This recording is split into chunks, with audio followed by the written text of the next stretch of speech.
बिहार में बढ़ती बेरोजगारी को लेकर बिहार के सभी जनता चिंतित है। आखिर हमारे बच्चे और परिवार का क्या भविष्य होगा। लेकिन आईपीएस विकास वैभव ने बिहार में लाखों युवाओं को स्टार्टअप से जोड़ने का काम किया है।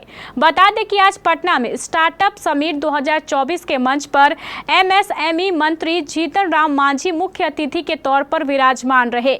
उन्होंने लेट्स इंस्पायर ऑफ बिहार के इस मुहिम को सराहा और स्टार्टअप या लघु उद्योग को लेकर हर संभव सहायता करने का आश्वासन दिया।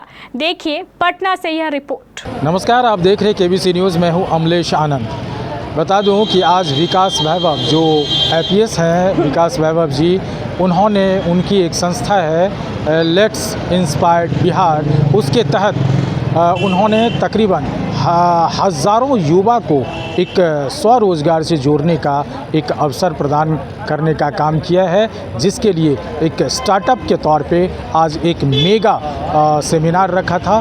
लेट्स इंस्पायर बिहार एक ऐसा अभियान है जिसमें ऐसे बिहार के लोगों को हम लोग जोड़कर कार्य कर रहे हैं जो बिहार को कुछ देना चाहते हैं, बिहार को उज्जवल भविष्य निर्मित करना चाहते हैं। आज 1 लाख से अधिक लोग इसमें जुड़े हैं और 10,000 से अधिक सफल उद्यमी जुड़े हैं, जिसमें अधिकांश बिहार से बाहर हैं। बिहार के हर जिले में युवाओं को रोजगार मिले, इसके लिए अलग अलग समय पर उद्यमिता के प्रसार के लिए कार्यक्रम होते रहे हैं। दिल्ली में पहला कार्यक्रम 2021 के दिसंबर में बिहार उद्यमिता सम्मेलन हुआ था। उसके बाद से लगातार दिल्ली, हैदराबाद, मुंबई, दुबई, बेंगलुरु, अलग अलग नगरों में जो बिहार के लोग रहते हैं उनको हम लोग जोड़ कर रहे हैं। स्टार्टअप समिट पहली बार पटना में 2022 में हम लोगों ने किया था और आज स्टार्टअप समिट इस उद्देश्य के साथ हम लोग कर रहे हैं कि बिहार के हर जिले में 2028 तक कम से कम 5 ऐसे स्टार्टअप स्थापित हो जाएं जिसमें 100 लोगों को कम से कम रोजगार मिलता हो। कंट्रोल एज डेटा सेंटर में वाइस प्रेसिडेंट के रूप में काम कर रहा हूँ। हमारी कंपनी यहाँ पे एक नया ग्रीनफील्ड डेटा सेंटर लेके आ रही है।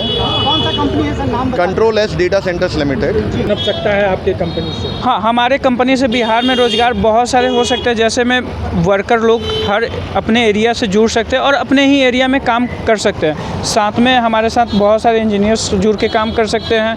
मार्केट के लोग, MBA वाले लोग आकर काम कर सकते हैं मार्केटिंग में। हमारे प्लेटफॉर्म के माध्यम से बहुत सारे लोगों को रोज़गार मिल सकती है। हम बता नहीं सकते कितने मिल सकती है। जैसे कंपनी ग्रोइंग करेगी वैसे वैसे लोगों की ज़रूरत पड़ेगी और हम लोगों की कोशिश है कि बिहार के लोग बिहार में ही वर्क करें, बिहार से पलायन ना हो और बिहार में ही अच्छा करें हम लोग, और बिहार को विकसित बिहार बना सके 2047 तक। जैसे विकास वैभव सर का मुहिम है 2047 तक विकसित बिहार बने, उसी मुहिम में हम लोग साथ दे पाए। एमएसएमई मंत्री हैं, केंद्रीय मंत्री जीतन राम मांझी, उन्होंने भी इसको सराहा है, इनके कार्य को सराहा है और उन्होंने कहा है कि ये बहुत ही अच्छी उपलब्धि है जिससे कि युवाओं को जोड़ सके। क्या कुछ कह रहे हैं जीतन राम मांझी मंत्री, सुनते हैं। योजना बहुत अच्छी योजना है, इससे युवाओं में रोजगार और उद्यमिता की क्या कहते हैं प्रवृत्ति बढ़ेगी और बिना व्यापार के विकास किए हुए लक्ष्मी नहीं आती है, यानी हिंदुस्तान को प्रेस नहीं हो सकता है। तो व्यापार बसंती लक्ष्मी की बात आती है, इस समय में हमने कहा।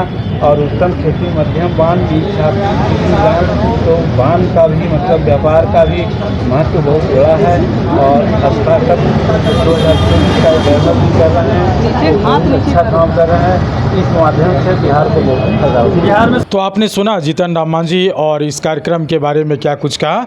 और जीतन राम मांझी से जब आरक्षण के मुद्दे पे पूछा गया तो उन्होंने कहा कि जब भाई में बंटवारा होता है तो हम लोग कैसे बांटते हैं। तो उस हिसाब से कुछ लोग इंजीनियर, डॉक्टर हैं और कुछ लोग के पास कुछ नहीं है। उस आधार पर तो वो मांग जायज़ है और हम लोग जस्टिस के लिए मांग कर रहे हैं। क्या कुछ कह रहे हैं जीतन राम मांझी, सुनिए। आप लोग सब कुछ सुन लीजिए। मेरा कहना है कि ये 4 भाई हम लोग हैं, 4 भाई में 2 भाई जैसे भी हो सबके प्रयास से वो बड़ा हो गया, 1000, 10,000, 5,000 कमा रहा है। और 2 भाई ऐसा है कि जो 500 रुपया भी उसकी आमदनी नहीं है। तो क्या करना चाहिए, अगर बड़ा दोनों भाई 500 को साथ नहीं लेता है तो घर में बंटवारा मांगता है ना कि हमको बंटवारा कर दो, हमारा साथ अलग हो जाएगा। तो उसी प्रकार से हम लोग करते हैं कि शेड्यूल कास्ट में 22 जातियाँ, 21 जातियाँ हैं, 4 जातियाँ डॉक्टर, इंजीनियर, IAS, IPS क्या क्या नहीं है, और 18 जातियों में ढिबरी लेकर खोजिएगा तो सब कुछ नहीं मिलेगा। तो 76 वर्ष आज़ादी के बाद यही होना चाहिए। तो जस्टिस के लिए हम लोग लड़ाई कर रहे हैं, ये कोई इशारा किसी का नहीं है। अगर ये गलत है, कहने वाला मूर्ख है। दलाल का कौन सवाल है? ये अच्छी बात है। और नरेंद्र मोदी जी ने इस पर तो कोई बात नहीं कही है। ये तो हम लोग मांग रहे हैं।